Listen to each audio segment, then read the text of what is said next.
కూడా ఉంటివి కదా అనేను. అందుకతడు, నేనుండలేదు, నీవు చెప్పు సంగతి నాకు తెలియదని అందరి ఎదుట అనేను. అతడు నడవలోనికి వెళ్లిన తరువాత మరి ఒక చిన్నది అతనిని చూచి, వీడును నజరేయుడకు యేసుతో కూడా ఉండేనని అక్కడి వారితో చెప్పగా, అతడు ఒట్టు పెట్టుకొని, నేనుండలేదు, ఆ మనిషిని నేనెరగనని మరలా చెప్పాను. కొంతసేపైన తరువాత అక్కడ నిలిచి ఉన్న వారు పేతురు వద్దకు వచ్చి, నిజమే, నీవును వీరిలో ఒకడవే, నీ పలుకు నిన్ను గూర్చి సాక్ష్యమిచ్చుతున్నదని అతనితో చెప్పిరి. అందుకు అతడు, ఆ మనిషిని నేనెరగనని చెప్పి శపించుకొనుటకును ఒట్టు పెట్టుకొనుటకును మొదలు పెట్టెను. వెంటనే కోడి కూసెను. కనుక కోడి కూయక మునుపు నీవు నన్ను ఎరుగనని ముమ్మారు చెప్పేదవని యేసు తనతో అనిన మాట పేతురు జ్ఞాపకం తెచ్చుకొని వెలుపలకు పోయి సంతాపపడి ఏడ్చాను. It's importance.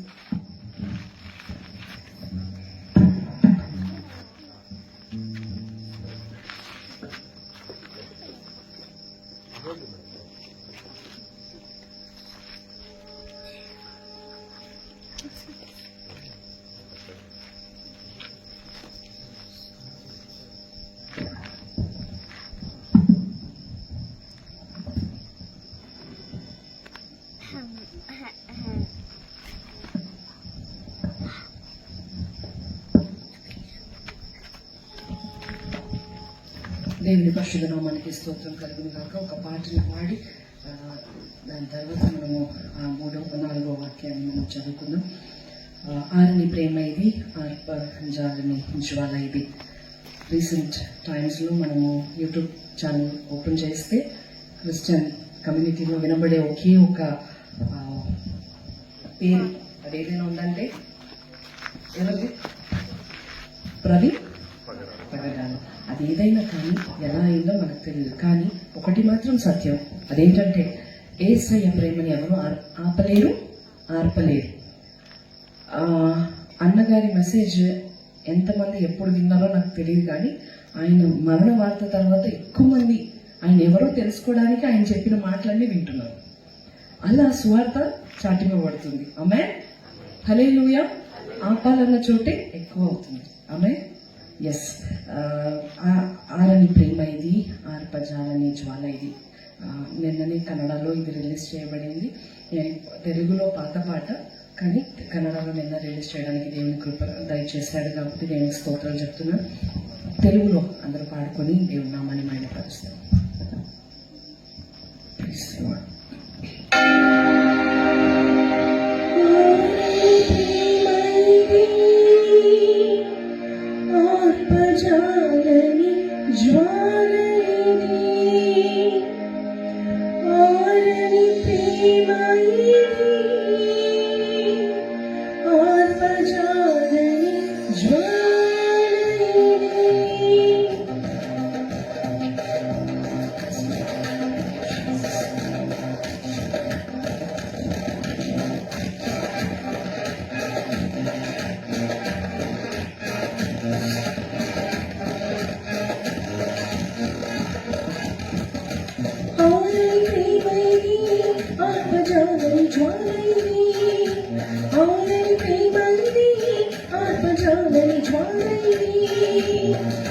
అతి శ్రేష్టమైనది, అంతమేది, అవధులేది, అక్షరమైనది, అతి శ్రేష్టమైనది, అంతమేది, అవధులేది, అక్షరమైనది, కల్వరి ప్రేమది, క్రీస్తు కల్వరి ప్రేమది, కల్వరి ప్రేమది, క్రీస్తు కల్వరి ప్రేమది. ఆరని ప్రేమది, ఆత్మజాలని జ్వాలది, ఆరని ప్రేమది, ఆత్మజాలని జ్వాలది. సింహాసనము నుండి సిలువకు దిగి వచ్చిన ప్రేమ, బలమైనది మరణం కన్నా మృతిని గెలిచి లేచినది. సింహాసనము నుండి సిలువకు దిగి వచ్చినది, బలమైనది మరణము కన్నా మృతిని గెలిచి లేచినది. సింహాసనము నుండి సిలువకు దిగి వచ్చినది,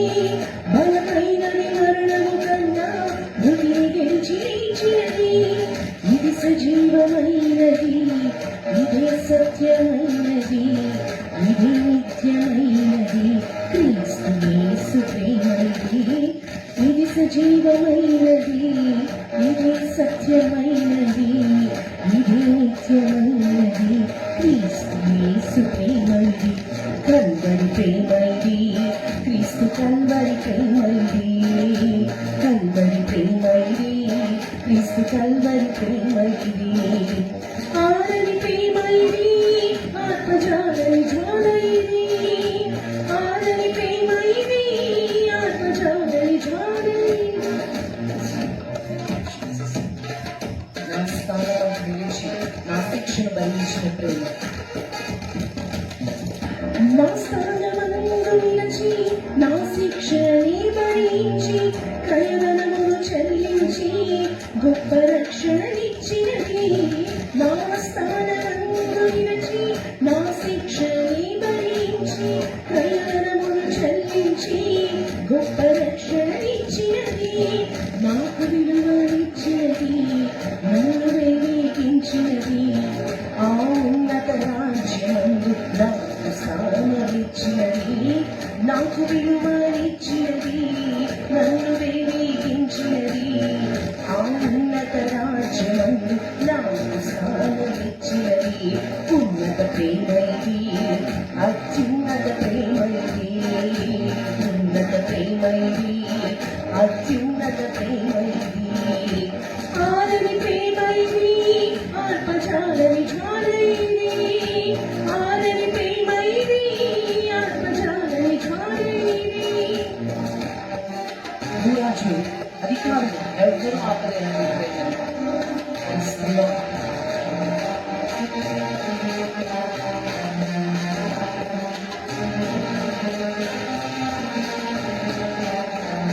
భూరాజులు అధిపతులు, రాజ్యాలు అధికారాలు, చరమైన ఖడ్గమైన కరువైన ఎదురైన. భూరాజులు అధిపతులు, రాజ్యాలు అధికారాలు, చరమైన ఖడ్గమైన కరువైన ఎదురైన. ఎవరు ఆర్పలేనిది, ఎవరు ఆర్పలేనిది, ప్రవహించుచున్నది ప్రతి పాపి చెంతకు. ఎవరు ఆపలేనిది, ఎవరు ఆర్పలేనిది, ప్రవహించుచున్నది ప్రతి పాపి చెంతకు. ప్రేమ ప్రవాహమిది, క్రీస్తు ప్రేమ ప్రవాహమిది, ప్రేమ ప్రవాహమిది, క్రీస్తు ప్రేమ ప్రవాహమిది. ఆరని ప్రేమైది, ఆత్మజాలని జ్వాలైది, ఆరని ప్రేమైది, ఆత్మజాలని జ్వాలైది. అతి శ్రేష్టమైనది, అంతమే లేనిది, అవధులే లేనిది, అక్షయమైన ప్రేమైది. అతి శ్రేష్టమైనది, అంతమే లేనిది, అవధులే లేనిది, అక్షయమైన ప్రేమైది. కల్వరి ప్రేమైది, క్రీస్తు కల్వరి ప్రేమైది, కల్వరి ప్రేమైది, క్రీస్తు కల్వరి ప్రేమైది, కల్వరి ప్రేమైది, క్రీస్తు కల్వరి ప్రేమైది. కల్వరి ప్రీతిదు, క్రీస్తు కల్వరి ప్రీతిదు. ఆరన ప్రీతిదు, అరిసలాగద జ్వాలీదు, ఆరన ప్రీతిదు, అరిసలాగద జ్వాలీదు, ఆరన ప్రీతిదు, అరిసలాగద జ్వాలీదు, ఆరన ప్రీతిదు, అరిసలాగద జ్వాలీదు. హల్లెలూయా, హల్లెలూయా. దేవుని పరిశుద్ధమైన నామానికి స్తోత్రం కలుగును గాక. కూడి వచ్చిన మీ అందరికీ ప్రభు పేరిట వందనాలు చెల్లిస్తున్నానండి. ఇక్కడ కూడి వచ్చిన పెద్దలందరికీ నా వందనాలు ఇస్తున్నాము. అంటే దేవుని పేరిట మీ అందరికీ వందనాలు చెల్లిస్తున్నాను. నేను మొదటిగానే ఒక రిక్వెస్ట్ చేయాలనుకుంటున్నాను. అదేంటంటే, నా తెలుగు కొంచెం కష్టంగా, అంటే తప్పైతే క్షమించండి, సహకరించవలసిందిగా కోరుకుంటున్నాను. ఈ అవకాశం ఇచ్చిన కుమారన్న గారికి, బాబు అంకల్ గారికి, మరి వసంత అంకల్, శోభా ఆంటీ, ఇక్కడ అందరూ ఉన్న అందరి పెద్దలకి నా వందనాలు. ఆమేన్, హల్లెలూయా, ప్రైజ్ ది లార్డ్. దేవునికి స్తోత్రం. అప్పటి నుంచి నేను ఒకటి చూస్తున్నాను. నేను అంటే ప్రసంగం చేసేటప్పుడు, ఎప్పుడైనా వాక్యం చెప్పేటప్పుడు ఇలా స్టిల్గా నిలబడలేను, అటు ఇటు తిరిగి చెప్పే అలవాటు ఉంది. కానీ నేను తిరగకపోవచ్చు, కానీ మీరు చేతులు పైకి స్తోత్రం చెప్పొచ్చు కదా, హల్లెలూయా చెప్పొచ్చా? అలవాటు ఉంది కదా, హల్లెలూయా హల్లెలూయా. అప్పుడే ఫస్ట్ చెప్పారు అంకల్ గారు, మనము మెలకువతో ప్రార్థన చేయాలి. దోమలు ఎక్కువ కరుస్తున్నాయి, నైట్ అయిపోతుంది, ఎలా మెలకువగా ఉండాలి కదా. అయినప్పటికీ దేవుడు ఇంకా ఎంత శ్రమపడి ఉన్నాడు కదా మన కొరకు, ఎంతగానో ఆయన మన కొరకు త్యాగాన్ని చేసి. యాక్చువల్గా అయితే నా ఒక సేవకులు చెప్పారు, ఆయనకి ఇష్టం లేదు. ఆ వాక్యం చదువుతుంటే అయ్యో ఈ పాత్ర నా నుంచి తీసివేయి, మనస్సుంది కానీ బలము సరిపోవట్లేదని ఎవరు చెప్పారు? శిష్యులు కాదు, యేసయ్యని చెప్పిన మాట. నాకు మనసుంది, ఇలా సిలువలో మరణించడానికి నాకు మనసుంది, కానీ నాకు శరీరంలో బలం సరిపోవట్లేదు. ఎందుకంటే ఆయన మనిషి యొక్క రూపంలో ఉన్నాడు కాబట్టి శరీరము నాకు సపోర్ట్ చేయట్లేదు అంటున్నాడు. ఆయనకి ఆ ఒక అంటే బాధని ఎక్స్ప్రెస్ చేస్తున్నాడు, ఐ కాంట్ డూ దిస్ అని. సో యేసయ్యకి అది ఇష్టం లేదు, కానీ ఎందుకు ఇష్టం లేకపోయినా దాన్ని చేశాడో తెలుసా? ఆ టైంలో నన్ను, మిమ్మల్ని అందరినీ, హిస్ గ్రేస్ మినిస్ట్రీస్ని, మమ్మల్ని అందరినీ గుర్తు చేసుకొని ఈ రోజు కోసం ఇలా మనం రక్షింపబడాలని ఆయన సిలువను మరణించాడు. ఆ రోజు కష్టమైనా సరే మన ముఖాలంతా గుర్తొచ్చాయండి ఆయనకి. డేజీ గుర్తొచ్చింది, మన ఒక్కొక్కరి పేరు గుర్తొచ్చింది. ఆయన ఓకే, వీళ్ళ కోసం నేను ఎంతగా సిలువ మరణం అనుభవించినా తప్పు లేదు, వీళ్ళ రక్షణ కొరకని త్యాగం చేసుకున్నాడంట. ఆమె హల్లెలూయా.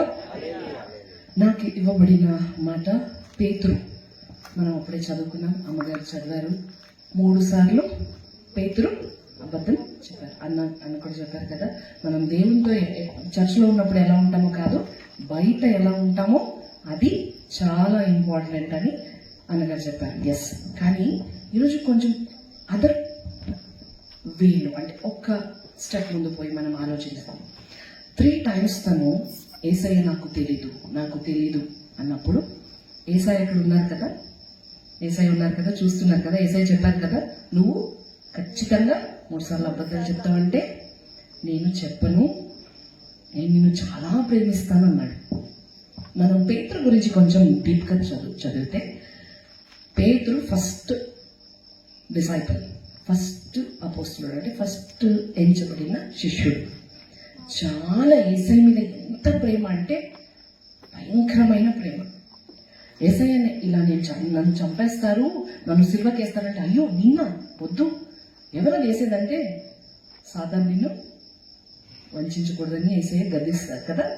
అదైన తర్వాత యేసయ్యని పట్టుకుని తీసుకుని వెళ్తుంటే ఏం చేస్తాడు పేతురు? చెవు కోసేస్తాడు కదా. అక్కడ కమాండోస్ ఉన్నారంట. ఒక ఇజ్రాయెల్ దేశంలో కమాండోస్, ఇప్పటికీ కూడా ఇజ్రాయెల్ ఒక సైన్యం చాలా పవర్ఫుల్, చాలా స్ట్రాంగ్. వరల్డ్ మీకు అందరికీ తెలుసు, ఇప్పుడు కూడా యుద్ధాలు జరుగుతున్నాయి, వార్స్ జరుగుతున్నాయి. వాళ్ళని ఎదిరించడం అప్పుడు కాదు కదా, ఇప్పుడు కూడా కావట్లేదు.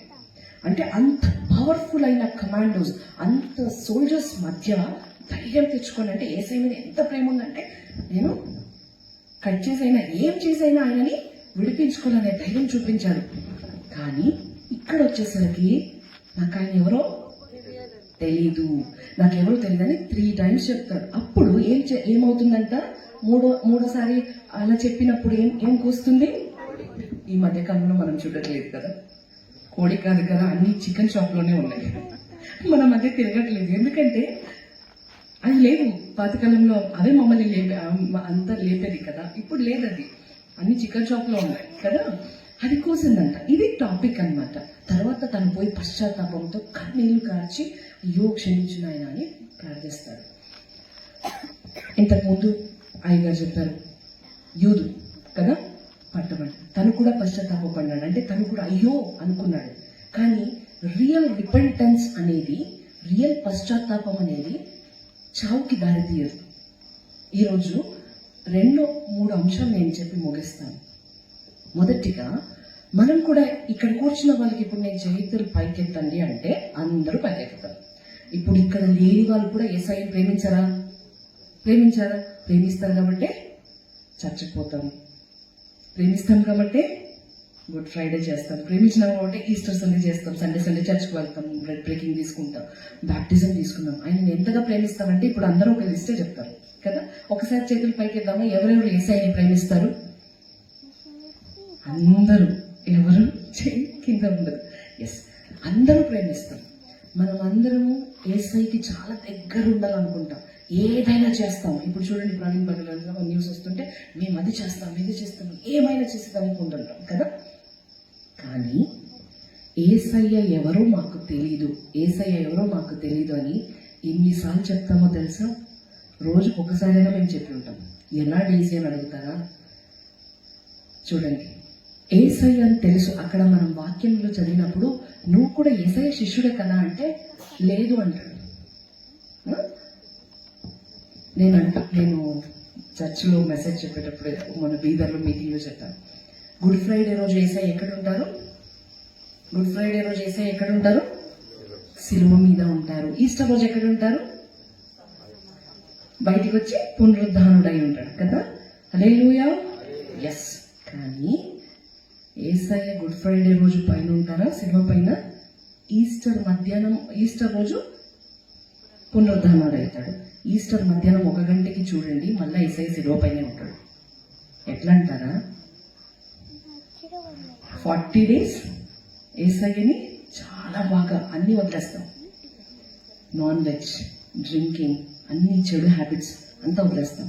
41 అంటే +40+1 ఆ రోజు ఇంకా మధ్యాహ్నమే. బార్ల దగ్గర పోండి, ఎవరు ఉంటారు? క్యూ నిలబడి ఉంటుంది కదా కదా. చర్చిలో చూడండి, ఎంతో మన అన్ని అలవాట్లు మళ్ళీ రిటర్న్ వచ్చేస్తాయి. అప్పుడు మళ్ళీ యేసయ్య ఎక్కడ ఉంటారు? యేసయ్య అంటారు, ఒక్క రోజైనా నన్ను దింపండి కిందికి. ప్రతిరోజు నన్ను సిలువ వేస్తూనే ఉన్నారు కదా. ఇప్పుడు యేసయ్యని ప్రేమించినాం ఎంతమంది అంటే మనం చేతులు పైకి ఎత్తినాం కదా. యేసయ్యని ప్రేమిస్తే మమ్మల్ని చూస్తూ ఉంటాడు. మేము ఎంత ప్రేమిస్తున్నామో ఆయన మమ్మల్ని దగ్గర నుంచి చూస్తాడంట. చూసేటప్పుడు ఎలా యేసయ్య మాకు తెలియదని చెప్తామో తెలుసా? సీరియల్స్ చూస్తుంటాం కదా. సీరియల్స్ చూసేటప్పుడు నేను ఏదైనా ఒక పేరు తీస్తే దయచేసి ఇక్కడ ఒకవేళ ఆ పేరులో ఉంటే బాధపడదు, నేను ర్యాండమ్గా తీసుకుంటున్నాను అంతే. ఫర్ ఎగ్జాంపుల్ నాది డేజీ, ఈ సీరియల్ చూస్తున్నావు కదా, నువ్వు యేసయ్య బిడ్డవి కదా. యేసయ్య ఎవరో తెలీదు, ఈ అరగంట నన్ను డిస్టర్బ్ చేయొద్దు. యేసయ్య ఎవరో నాకు తెలీదు, ఎందుకంటే ఈ అరగంట ఏముంది? సీరియల్ ఉంది, 3 గంటలు ఫిలిం ఉంది. మనం కూర్చొని గాసిప్స్ చెప్తుంటామే, కూర్చొని వాళ్ళ గురించి మాట్లాడుతుంటామే. అక్కడ మీరు యేసయ్య బిడ్డ కదా, చర్చకు పోతారు కదా, మీ వస్త్రాల నుంచి అక్కడ చెప్తున్నాడు పేతురుకి, నీ భాషను బట్టి తెలుసుకోగలము నువ్వెవరు? యేసయ్యకు సంబంధించిన వాడివి కదా. మన వేషభూషణం, ఎక్కడికి వెళ్తున్నారు బైబిల్ పట్టుకుని? చర్చ్గా తెలిసిపోతుంది కదా. నన్ను చూస్తే అంటారు, మీరు క్రిస్టియనా, మీరు నన్నా అని అడుగుతారు. నన్ను చూస్తే, మమ్మల్ని చూస్తే కనుక్కుంటారు మీరు క్రిస్టియన్ అని. కానీ మన క్రియల ద్వారా మేమేం చెప్తున్నాం? నేను కాదని చెప్తున్నాం. ఎంత ప్రేమ ఉన్నా గాసిప్స్ చేస్తుంటారా? అక్కడ మీరు క్రిస్టియన్ కదా, యేసయ్య నమ్ముకున్నారు కదా, ఎంతో ప్రేమిస్తున్నారు కదా, ఎందుకు ఇక్కడ కూర్చొని వాళ్ళ గురించి మాట్లాడుతున్నారంటే ఆ కొద్ది క్షణం మాకు యేసయ్య తెలీదు, ఎవరో మాకు తెలీదండి, కొంచెం దూరం పెట్టండి. కోడి కోసిందంట. ఈరోజు మీ కొరకు కూస్తున్న కోడి ఎవరో తెలుసా? మీ పాస్టర్, మీ అమ్మ, మీ నాన్న. ఈరోజు అప్పుడప్పుడు స్పెషల్ మీటింగ్స్ టైంలో నేను ఒక కోడి కూస్తున్నాను చూడండి కదా. ఇంతసేపు అందరూ ఒక 3 మాటలు చెప్పారు కదా, ఇంకొక మాట ఉంది కదా. కోడి కూస్తూనే ఉంది. చెప్పినప్పుడంతా, మనం తప్పు చేసినప్పుడంతా, ఆదివారం we are listening to that word. ఒకసారి అందరు చేయొచ్చు ఆ సౌండ్ ని. కోడి కూస్తున్నట్టు ఎట్లా ఉంటది? కొకరో కదా. పాస్టర్ బైబిల్ పెట్టుకొని గట్టిగా అరుస్తున్నారు, కొకరో మీరు తప్పు చేస్తున్నారు, తప్పు తప్పు తప్పు అంటే మన ఏదో అరుస్తుందిలే, ఏమో చెప్తుంటారులే వారం కదా. మాకు సంబంధం లేదు ఇది. మేము గ్రహించట్లేదు వాట్ వీఆర్ డూయింగ్. ఏ తప్పుని మనం చేస్తున్నామో, ఎక్కడ మనం దేవుని కించపరుస్తున్నామో, ఎక్కడ ఆయనని మర్చిపోతున్నామో మనం తెలుసుకోవట్లేదు. అక్కడ ఏముందంటే పేతురు ఒక మాదిరి, అంటే ప్రతిదీ దేవుడు బైబిల్లో లిఖింపబడిన ప్రతి ఒక్క మాట మనకు ఒక లెసన్. అక్కడ ఏముందంటే పేతురు 3 సార్లు చేస్తాడని తెలుసు కదా, యేసయ్య కదా చెప్పింది. ఎందుకు రాపించాడు యేసయ్య గారిని పరిశుద్ధాత్మ ద్వారా? మనకు తెలియపరుస్తున్నాడు. మీరు తప్పు చేస్తారని నేను చెప్తున్నాను, అయినప్పటికీ దాన్ని సరి చేసుకోవట్లేదు. నేను హెచ్చరిస్తున్నాను. కోడి ద్వారా ఎట్లా హెచ్చరించానో అలాగే మీ పాస్టర్ ద్వారా, కుమారన్న లాంటి వాళ్ళ ద్వారా, ఈ రోజు నేను లేకపోతే ఇంకొకరు ఎంతో మంది సేవకులు వచ్చిపోతారు. హుబ్లీలో అయితే యు ఆర్ బ్లెస్డ్. నేను అదే అంటున్నాను. దావణగిరిలో ఈ టైంలో ఏమైనా ఇట్లా మాట్లాడితే వచ్చి కొడతాం మమ్మల్ని. ఈ టైంలో కాదు కదా, 9 దాటి మాట్లాడితే ఇంకా మనకు పడతాయి బాగా.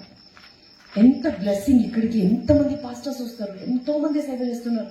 గల్లీ గల్లీకి ఒక పాస్టర్స్ ఉన్నారు, గల్లీ గల్లీకి ఒక చర్చ్ ఉంది. అయినప్పటికీ బాధలో మన వాళ్ళే ఉంటున్నారు కదా. మనలోనే ఎక్కువ పొలిటిక్స్ ఉంది, మనలోనే ఎక్కువ. ఎన్నిసార్లు చాటి చెప్తున్నాం తెలుసా? యేసయ్య మాకు తెలియదు, యేసయ్య ఎవరో మాకు తెలియదు. Of course we love him, we want him, still we don't want to accept the truth. మనకి ఆ సత్యాలు వద్దు, ఆ విషయాలు వద్దు. మాకు కావాల్సిందల్లా ఏంటి? క్రిస్మస్ పండుగ, ఈస్టర్ పండుగ, రిచువల్స్. మనం అంటాం కదా, అన్నిలో ఆచారాలు చేస్తారు, అవి చేస్తారు, ఇవి చేస్తారని. యాక్చువల్గా అయితే మనం చేస్తున్నాం, ఆచారాలన్నీ కరెక్ట్గా పాటిస్తున్నాం, కానీ రియల్గా పాటించవలసింది ఏది మనము పాటించట్లేదు. ఇది ఫస్ట్ పాయింట్. ఏంటంటే పేతురు ద్వారా మనం తెలుసుకోవాల్సింది, తను 3 సార్లు యేసయ్య ఎవరో నాకు తెలియదని చెప్పాడు. తన భాష ద్వారా కనుక్కున్నానంట. నువ్వు యేసయ్యకి సంబంధించినోడివి కదా అంటే కాదన్నాడు. మన ఆవాభావాలు, మన ఒక క్యారెక్టర్, మన ఒక నడవడిక ద్వారా కనుక్కుంటారు యేసయ్య వీళ్ళు చచ్చిపోతారండి అని. కానీ మమ్మల్ని ఎలా కనుక్కుంటున్నారు? ఇంకా కనుక్కున్నా కూడా మనం ఏం చెప్తున్నాం? ఆ కొద్దిసేపు మనము యేసయ్యని పక్కన పెడుతున్నాం. అలాంటి జీవితం మనకొద్దు. ఆమేన్, హల్లెలూయా. ఇక నెక్స్ట్ మా టాపిక్ వస్తే, తను పశ్చాత్తాపడుతున్నాడు. Is repenting, immediate repentance. చాలా లేట్ చేయట్లేదు, ఇమ్మీడియట్ గా రిపెంట్ చేస్తాను. పోయి తెలిసిన వెంటనే, కోడి కూసిన వెంటనే వెళ్ళిపోయి, అయ్యో తనకు రియలైజ్ అయ్యింది, అయ్యో నేను తప్పు చేశాను కదా అని ఇమ్మీడియట్ గా పోయి తను రిపెంట్ అవుతున్నాడు. యేసయ్యా నన్ను క్షమించు అని. Immediate repentance, delayed obedience. English లో ఒక మాట ఉంటుంది, delayed obedience is disobedience. Late గా ఒబే అయినది కూడా డిసొబీడియన్స్ అని. టక్కని వింటే అప్పటికప్పుడు దేవా నన్ను క్షమించు అని ఒప్పించుకుంటే అది ఎర్లీ రిపెంటెన్స్. దానికి ఒక పశ్చాత్తాపం అనేది, అంటే దానికి ఒక మంచి రిజల్ట్ అనేది ఉంటుంది. Delayed obedience is disobedience. మనం బైబిల్ చూసినట్టయితే సమూయేలు గ్రంథంలో, 1 సమూయేలు రాసిన గ్రంథం 15వ అధ్యాయం 25వ వచనంలో, సౌలు తను చేసిన తప్పుని ఒప్పుకోక వాదిస్తూనే ఉన్నాడు. లేదు నేను అలా చేయలేదు, జనాల కోసం నేను ఒకరిని తెచ్చాను, ఇంకా నేను అది మంచిదే కదా, బలుల కోసం తెచ్చాను. తర్వాత లాస్ట్కు సమూయేలు అంటాడు, లేదు, no, you have done a great mistake. చాలా పెద్ద తప్పు చేసావు. దేవుడు వద్దన్నది వద్దు, దేవుడికి ఇష్టం లేనిది ఇష్టం లేదు, నువ్వు చాలా తప్పు చేసావంటే లాస్ట్కు 25వ వచనంలో ఒప్పుకుంటాడు, అవును మనుష్యులకు భయపడి నేను దేవునికి విరోధముగా నేను పాపము చేసి ఉన్నాను అని. అప్పుడు తను రియలైజ్ అవుతాడు, అప్పుడు తను ఒప్పుకుంటున్నాడు. అప్పటికైనా వదిలిపెడతాడా? నెక్స్ట్ మళ్ళా చేయొద్దన్న పనిని మళ్ళా చేస్తున్నాడు. ఈరోజు మనం కూడా ఏది చేయొద్దంటే అదే చేస్తున్నాం. లేట్గా ఎవరు చూస్తున్నారులే తెలిసినప్పుడు కదా అని మనం తప్పులు చేస్తూనే పోతున్నాం. కానీ తెలిసిన వెంటనే మనసుకు తెలిసిపోతుంది కదా, ఏదో ఒక కోడికి వస్తుంది కదా, మనసులో అనిపిస్తుంది తప్పు చేస్తున్నావు డేజీ, తప్పు చేస్తున్నావు సిస్టర్, తప్పు చేస్తున్నావు అని మనసులో అన్నప్పుడే, అయ్యో యేసయ్య నేను తప్పు చేశాను, నన్ను క్షమించు అని అడిగితే అప్పటికప్పుడే దేవుడు మమ్మల్ని క్షమించి బలంగా వాడుకుంటాడు. ఎందుకు చెప్తున్నానంటే, పేతురు ఇక్కడ తప్పు చేశాడు కదా, అంటే 3 సార్లు యేసయ్య నాకు తెలియదన్నాడు కదా, తను రిపెంట్ అయి పశ్చాత్తాపడి కన్నీళ్లు పెట్టి, మనం అపోస్తుల కార్యంలో చూసినట్లయితే 2వ అధ్యాయము 14 నుంచి 14 to 41 చూస్తే, తను ఎంత ధైర్యంగా యేసయ్యని మీరు చంపేశారు, ఆయన మన రక్షణ కొరకు, మన కొరకు ఆయన వచ్చాడు మెస్సియా అని ఆయన ఒప్పుకున్నప్పుడు 3,000 మంది యహూదులు, యాక్చువల్లీ ఒక్కరు యహూదిని మీరు యేసయ్య దగ్గర తీసుకురాలేరు, చాలా డిఫికల్ట్. మీరు ఎవరికైనా సువార్త చెప్పొచ్చు, కానీ యూదులకి సువార్త చెప్పడం చాలా కష్టమైంది. కానీ ఒకే రోజులో 3,000 మంది ప్రభు వైపు తిరిగారంటే ఎంత బలంగా ఆయన చెప్పి ఉంటాడు. ఆ రోజు దిస్ డే అంటే ఆ సంవత్సరంలో ఈ రోజు 3 సార్లు యేసయ్య నాకు తెలియదని చెప్పిన వ్యక్తి 3,000 మంది మార్పు పొందేలాగా మాట్లాడాడంటే ఆ రోజు పడిన పశ్చాత్తాపం. ఒకవేళ ఈ రోజు మనం చేసిన తప్పులు అయి ఉండొచ్చు, యేసయ్య నాకు తెలియదని అలాంటి క్రియలు మనం చేసి ఉండొచ్చు. ఈ రోజు మనం రిపెంట్ అయితే దేవుడు మమ్మల్ని బలంగా వాడుకుంటాడు. మత్తయి రాసిన సువార్త అంటే ఎండ్ ఆఫ్ ద గాస్పెల్లో తను ఏం చేశాడు, యేసయ్యని డినే చేసినాడు. కానీ అపోస్తుల కార్యంలో తను బలంగా అందరి ముందు నిలబడి యేసయ్యని ఒప్పుకున్నాడు. 3,000 మందికి సువార్త చెప్పేసి వాళ్ళందరూ బ్యాప్టిజం తీసుకున్నారు. ఆమేన్, హల్లెలూయా. మనం ఈ రోజు రిపెంట్ అయితే అఫ్ కోర్స్ మన క్రియల ద్వారా మన కార్యాల ద్వారా ఎన్నోసార్లు దేవుణ్ణి మనము మాకు తెలియదని ఆయనని ఏమంటారు బాధ పెట్టుంటామేమో. ఆయన చూస్తుంటాడు, దగ్గరలోనే చూస్తున్నాడు కదా. అప్పుడు యేసయ్య చూసిన వెంటనే కోడి కూసినప్పుడు నేను చెప్పానా, ఇమ్మీడియట్ గా పోయి ఏడుస్తున్నాడు. ఇక్కడ చూడండి, 2 వ్యక్తులు మనం చూస్తాం. యూదు తప్పు చేస్తాడు, కానీ పోయి పశ్చాత్తాపడి ఏం చేస్తున్నాడు, ఉరేసుకుంటున్నాడు. Real repentance will never lead you to that. Real repentance అంటే నిజమైన పశ్చాత్తాపం మనం మళ్ళా పాపానికి తీసుకోపోదు. నిజమైన పశ్చాత్తాపం సరైన దారికి తీసుకుపోతుంది, కానీ మళ్ళా తప్పైన దారికి మమ్మల్ని తీసుకోపోదు. ఇస్కరియోతు యూదా ఒకవేళ దేవుడా నన్ను క్షమించని ఏడ్చి కన్నీళ్లు పెట్టి మారు మనసు పొందితే మళ్ళా వాడబడి ఉంటాడేమో. కానీ తను అలా చేయలేదు. ఆ పశ్చాత్తాపం ఎలాంటి పశ్చాత్తాపము, మరణానికి గురి చేసే పశ్చాత్తాపం. ఈరోజు మనము ఎన్నోసార్లు ఏడుస్తాం, దేవుడా క్షమించు. ఈసారి ప్రతి 40 days కి మనం ఏం చేస్తాం, ఏడుస్తాం. రేపైతే ఇంకా ఏడుస్తాం కదా, ఇంకా ఏడుస్తాం. మళ్ళీ సండే ఆఫ్టర్ 3, ఫ్రైడే ఆఫ్టర్ 3, రేపు ఆఫ్టర్ 3 ఏమవుతుంది, same. Real repentance will never leads to sin. అందుకే ఇక్కడ పేతురు కూడా రిపెంట్ అవుతున్నాడు. ఎలా అంటే ఆ రిపెంటెన్స్ తనకి ఉన్నతికి అంటే ఇంకా ఆత్మీయతలో ఇంకా ఒక మెట్టు ఎదుగుదలకి అది గురి చేసింది. మనం యెహోషువ గ్రంథంలో చూస్తాము. దయచేసి ఎవరైనా చదువుతా 7th chapter 6th verse. అక్కడ ఒక వ్యక్తి గురించి రాయబడింది.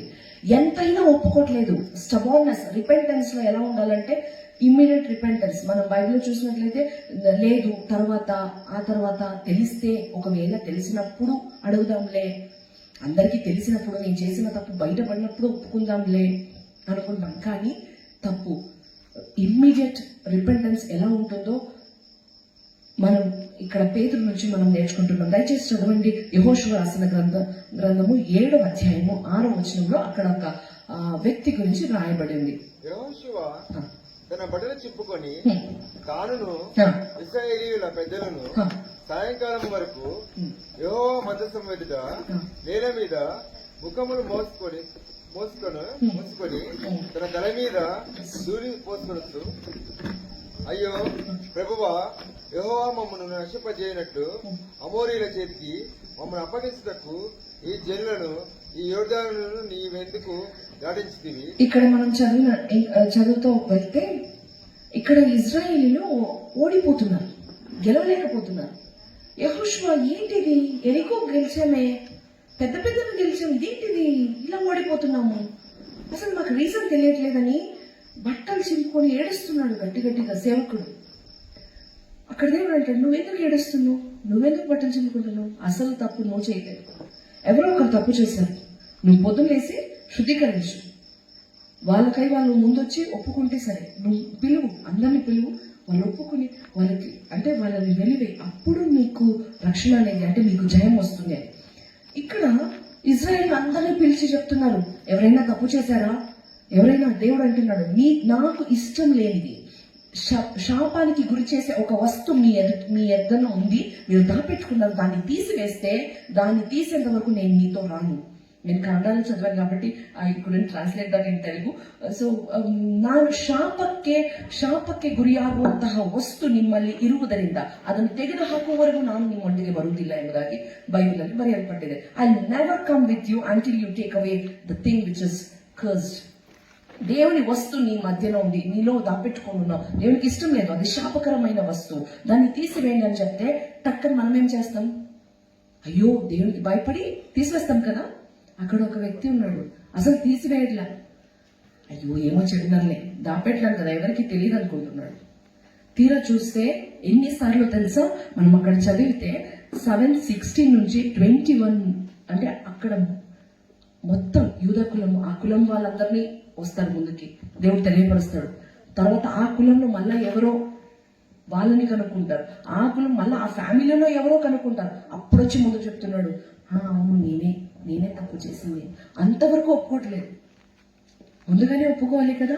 కొన్నిసార్లు మనం కూడా అట్లా చేస్తాం, ఎంతమంది పాస్టర్స్ చెప్తే ఏంటి, వయసు అయిన తర్వాత ఎప్పుడో నేను భజన చేయాల్సిందే కదా, వయసు అయిన తర్వాత కరెక్ట్ గా చచ్చిపోతాను, వయసు అయిన తర్వాత కరెక్ట్ గా అంటే ఫాస్టింగ్ ప్రేయర్స్ ఉంటాను, ఇంకా అప్పుడు ఏం పని ఉండదు కదా, పిల్లలు అయిపోయి ఉంటారు, మనోళ్ళు అయిపోయి ఉంటారు, ఇంకా అదే పని ఇంకా కదా.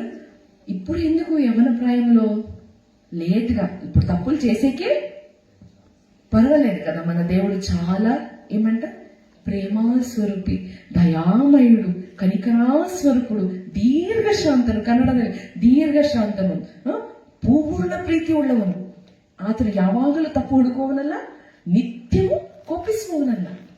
అందుకే ఏం చేయొచ్చు, ఎన్నిసార్లైనా చేయొచ్చు, తెలిసినప్పుడు, పట్టబడినప్పుడు కదా. ఎప్పుడు పట్టబడతామో అప్పుడు అయ్యో సారీ అంటే అయిపోయింది. కానీ ఆలోపు మరణము దగ్గర పడి ఉంటుంది, మరణము దగ్గర పడి ఉంటుంది. ప్రసంగి గ్రంథంలో ఒక మాట ఉంది, నేను కన్నడలో దాన్ని చెప్తాను. ಕಷ್ಟದ ದಿನಗಳು ಸಂತೋಷಕರವಲ್ಲವೆಂದು ನೀನು ಹೇಳುವ ದಿನವು ಸಮೀಪಿಸುವುದರೊಳಗಾಗಿ ನಿನ್ನ ಯೌವನ ಪ್ರಾಯದಲ್ಲಿಯೇ ನಿನ್ನ సృష్టికర్తనన్న స్మరిసు. ఏం డేసి ఇక్కడ అందరూ మనం వయసైన ఉన్నాము, యవనస్తుల కోసం చెప్తున్నావా? కాదు, ఆత్మీయతలో యవ్వనంగా ఉన్నారు మీరు. ఆమె ఎవ్వరూ ఆత్మీయతలో ముసలితనం చూడలేదు. ఎంత చదివినా, ఎంతగా ఎదిగినా ఇంకా చాలా ఉంది. ఇంకా మనం ఎక్కడున్నాం, ఫస్ట్ స్టాండర్డ్, ఎల్కేజీ, యూకేజీలోనే ఉంటాం. ఇంకా దాంట్లో వెతుకుతూ ఉంటే, చదువుతుంటే ఇంకా చాలా ఉన్నాయి. ఆత్మీయతలో మనం యవ్వనంగా ఉన్నప్పుడు ఇంకా నేర్చుకోవాలి. కష్టం కాదు. ఇక్కడ చూడండి, ఇంకా రాబోయే రోజుల్లో మనకి ఎంత కష్టం అంటే, సువార్త ఉండదు, బయట ఇట్లా మీటింగ్స్ ఉండవు, చాలా కష్టం అయిపోతుంది. ఆ రోజులు మంచిగా లేవని చెప్పే ముందే, ఇంకా యవ్వనం ఉన్నప్పుడే నా సృష్టికర్తని మేము స్మరించాలి. ఆమె హల్లెలూయా. అంటే ఇంకా ఎవరికి తెలియదులే, ఇంకా రోజులు ఉన్నాయిలే, నేను ఎప్పుడో ఒప్పుకుంటానులే. ఇది అయిపోయిందా, ఈ గుడ్ ఫ్రైడే అయిపోయింది, నెక్స్ట్ గుడ్ ఫ్రైడే వస్తుంది కదా, అప్పుడు నేను బ్యాప్టిజం తీసుకుంటాను, అప్పుడు నేను ఒప్పుకుంటాను, అప్పుడు నేను ఏదో చేస్తాను అనే లోపల ఏమైపోతుంది, మరణము ఏ గడియలో వస్తుందో మనకు తెలియదు, ఎలా వస్తుందో మనకు తెలియదు. A moment which it is unpredictable. Life is unpredictable. We can't predict anything now. ఏదైపోతుందో, చిన్న పిల్లలకి హార్ట్ అటాక్ చూస్తున్నాం కదా. అరే ఇంత చిన్న పిల్లలకి హార్ట్ అటాక్, హెల్త్ మారిపోతుంది, వెదర్ కండిషన్స్ మారిపోతున్నాయి. మన రోజులు ఎప్పుడున్నాయో మాకు తెలియదు, కానీ దేవుని రాకడ అతి సమీపంగా ఉందని చెప్పేసి చాలా భయంగా మనం ప్రతి అడుగు వేయాలి. ఇంకా ఉందిలే, మనకి ఇంకా పిల్లలు కావాలి, వాళ్ళ పిల్లలు కావాలి, ఏం కాదు, ఇది ఒక్క తప్పు చేస్తే ఏం కాదు అని మనం వాయిదా వేస్తుంటే మరణము మనకు దగ్గరలోనే ఉంది, రానే వస్తుంది. ఆమేన్, హల్లెలూయా. కాబట్టి ఆ రిపెంటెన్స్ లో లేట్ వద్దు. మనం ఈ రోజే, ఇదే, అందరూ ఒక మాట చెప్తున్నారు ఏంటంటే, ఇదే రక్షణే దిన, ఇదే ఒళ్ళేది అనుకూల సమయం. కాబట్టి ఇప్పుడే రిపెంటెన్స్ చేద్దాం, ఇప్పుడే మనము పశ్చాత్తాపంతో, యేసయ్యా నేను ఎన్నోసార్లు నేను ఏం చేశాను, నువ్వు తెలియదని చెప్పాను. ఎలా చెప్పాను, నేను ఎప్పుడు చెప్పలేదని మీరు అనొచ్చు. నేను చెప్పాను కదా ఎలా చెప్తాము, ప్రతిసారి సీరియల్ ముందు కూర్చున్నప్పుడు యేసయ్యా చెప్పండి, సీరియల్ ముందు కూర్చున్నప్పుడు ఎవరు, ఫిలిం టాకీస్ లో తెలీదు. ఇంకా తెలుసా, ఎవరి గురించి అయినా కూర్చొని మాట్లాడేటప్పుడు యేసయ్యని పక్కన పెడతాం కదా. చర్చికే పోయి ఉంటాం, ఎవరు వచ్చినారు, వాళ్ళు వచ్చారా, లేకపోతే వాళ్ళు ఎట్లా వచ్చినారు అని చూసినప్పుడు అంతా యేసయ్య నాకు తెలియదనే చెప్తున్నాం, చాటి చెప్తున్నాం కదా. అలా మీరు ఆలోచించండి, ఎన్నిసార్లు చెప్పి ఉంటాము ఆలోచించండి. కాబట్టి యేసయ్య నేను చాలా సార్లు అలా చెప్పి ఉంటానేమో, నన్ను క్షమించు. పేతురులాగా శీఘ్రంగా, అంటే అతి శీఘ్రವಾಗಿ, ఇమ్మీడియట్ ಸ್ವಾಮಿ ನನ್ನನ್ನು ಕ್ಷಮಿಸು, ನನ್ನನ್ನು ಉಪಯೋಗಿಸು, ನಾನು ಬಲವಾದ ಪಾತ್ರೆಯನ್ನಾಗಿ ನನ್ನನ್ನು ಉಪಯೋಗಿಸು ಸ್ವಾಮಿ ಎಂಬುದಾಗಿ ನಾವು ಇವತ್ತು ಈ ದಿನ ಪ್ರಾರ್ಥನೆ ಮಾಡೋಣ. 3 ಸಾರಿ ಅನ್ನುವಾಗ అది కూడా ఒక పెద్ద టాపిక్.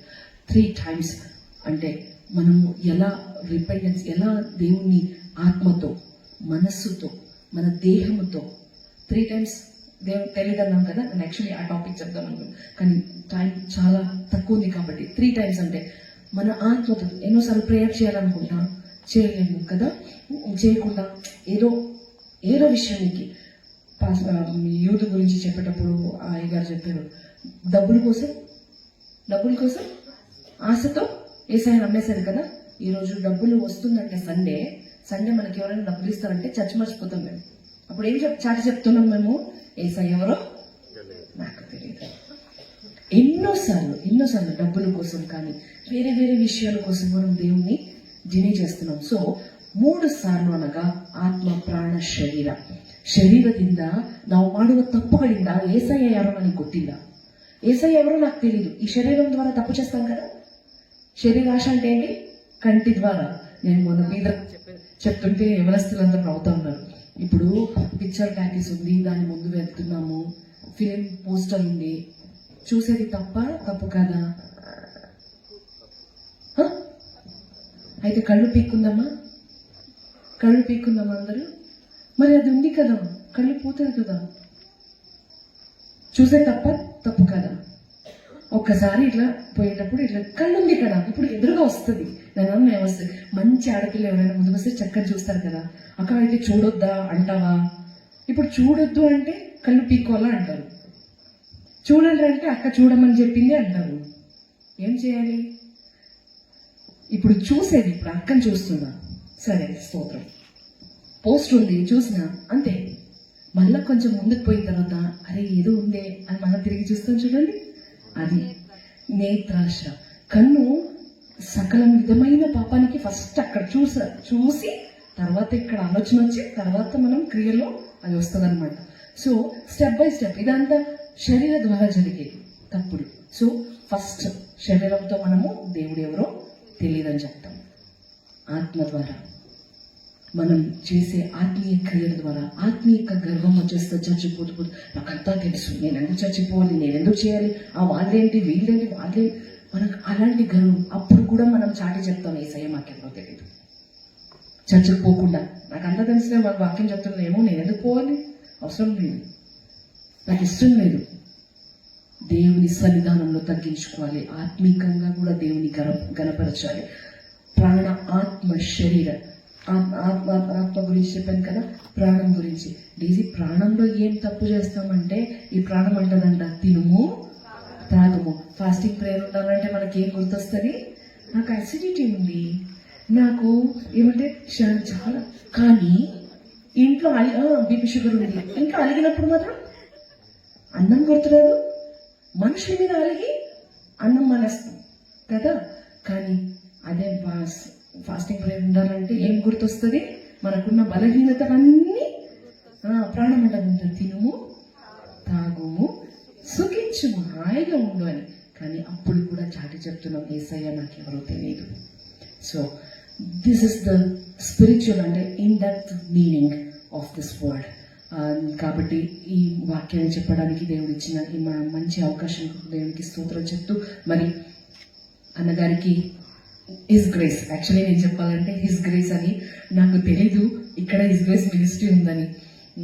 లాస్ట్ అంటే అక్టోబర్లో ఏం పేరు పెట్టాలి స్టూడియోకి, నా ఒక యూట్యూబ్ ఛానల్కి ఏం పేరు పెట్టాలి అంటే కూర్చొని ఆలోచించాను. చిన్నప్పటి నుంచి ఎన్ని శ్రమలు వచ్చినా నన్ను నిలబెట్టింది ఆయన కృపే కదా అని చెప్పేసి ఛానల్కి హిస్ గ్రేస్ అని ఛానల్ పేరు పెట్టాను. హిస్ గ్రేస్ అని యూట్యూబ్ ఛానల్ అండ్ స్టూడియో పేరు కూడా హిస్ గ్రేస్ అని, ఫెలోషిప్ పేరు హిస్ గ్రేస్ ఫెలోషిప్ అని పెట్టాను. దేవునికి స్తోత్రం. అంటే హస్బెండ్ చెప్తున్నారు అనమాట, ఈరోజు చూడు హిస్ గ్రేస్ బ్యానర్లోనే నువ్వు చెప్తున్నామని. ఇది దేవుని సంకల్పం, ఇది దేవుని కృప అని నేను భావిస్తున్నాను. ఎస్, హిస్ గ్రేస్, ఆయన కృప మమ్మల్ని నిలబెడుతూ ఉంది. దాన్ని చులకనగా అంటే ఏమంటారు అడ్వాంటేజ్ గా తీసుకోకూడదు. పౌలు ఒక మాట అంటాడు, కృపೆಯನ್ನ నిరర్థక ಮಾಡಬೇಡ್ರಿ, డోంట్ వేస్ట్ ద గ్రేస్. అంటే వేస్ట్ అని పదం లేదు కానీ నిరర్థక, కన్నడದಲ್ಲಿ నిరర్థక. How we waste the grace? కృపని ఎలా వేస్ట్ చేస్తాము అంటే, ఇప్పుడు నీళ్లు ఉన్నాయి చదివితే వేస్ట్ అయిపోతుంది, డబ్బు ఉంది యథేచ్ఛంగా ఖర్చు పెడితే వేస్ట్ అయిపోతుంది. కృప ఎలా వేస్ట్ అయిపోతుంది అసలు అంటే మన క్రియల ద్వారానే, మనం చేసే తప్పుల ద్వారా దేవుడిచ్చిన కృపని మనము పోగొట్టుకుంటాం.